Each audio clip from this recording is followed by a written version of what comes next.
Okay, so on to the computation of slope and intercept, if we coming from your laboratory results. So say for example, this is the hypothetical results, no? This would be your actual percent sugar. So you have here values, and then you have this its corresponding Brix reading from your refractometer. If you're going to have the slope computation, all you have to do is have this x value and y value, get their product. So, pag minultiply mo yan, tsaka yon, makukuha mo nito. So, doing same procedures for the rest of the data. So, you're going to have your x, y values. So, get the summation of that. And then, kunin mo din yung x squared by having this value multiplied to itself. So, i-square mo lang yan. And then, you have to substitute it in the formula. So, let's have m, or the slope, is equal to n. N is 5 kasi nga 5 yung ating data. Okay? And then, you have your summation of x multiplied to y. So, ito yung summation nitong mga ito. Okay, so that is 5,570.75 minus, so minus the summation of x multiplied to summation of y. So, ito 150 times the summation 151.2. Okay, so kukunin natin yung product dyan. Divide by n times the summation of x squared. So, ito daw,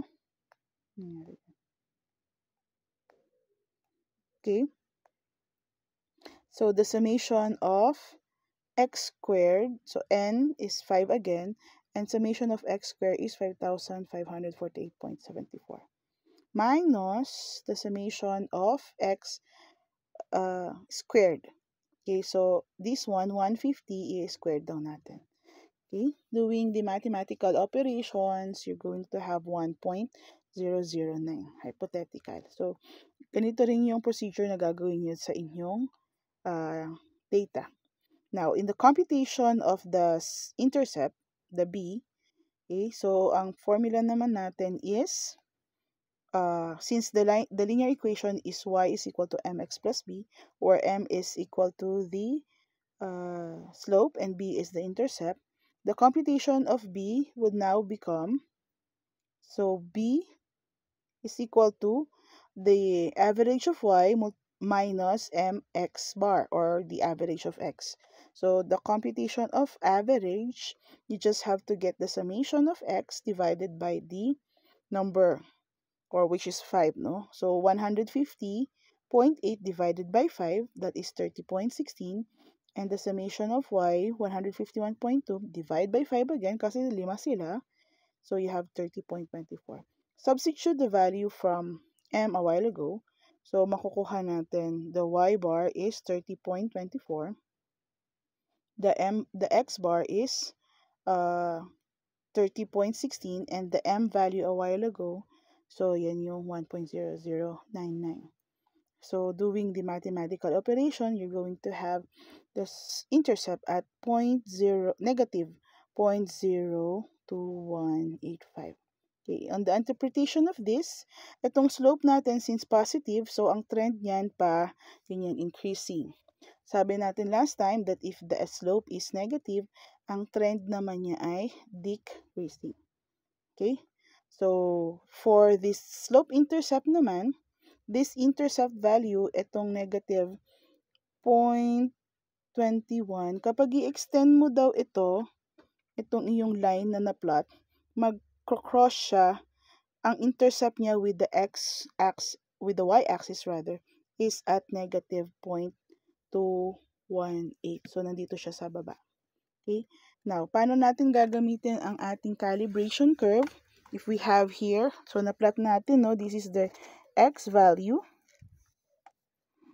Okay, so ito yung x value natin, ito yung y value. This is the percent actual, sucrose. And this is the actual reading from the refractometer. This is the bricks.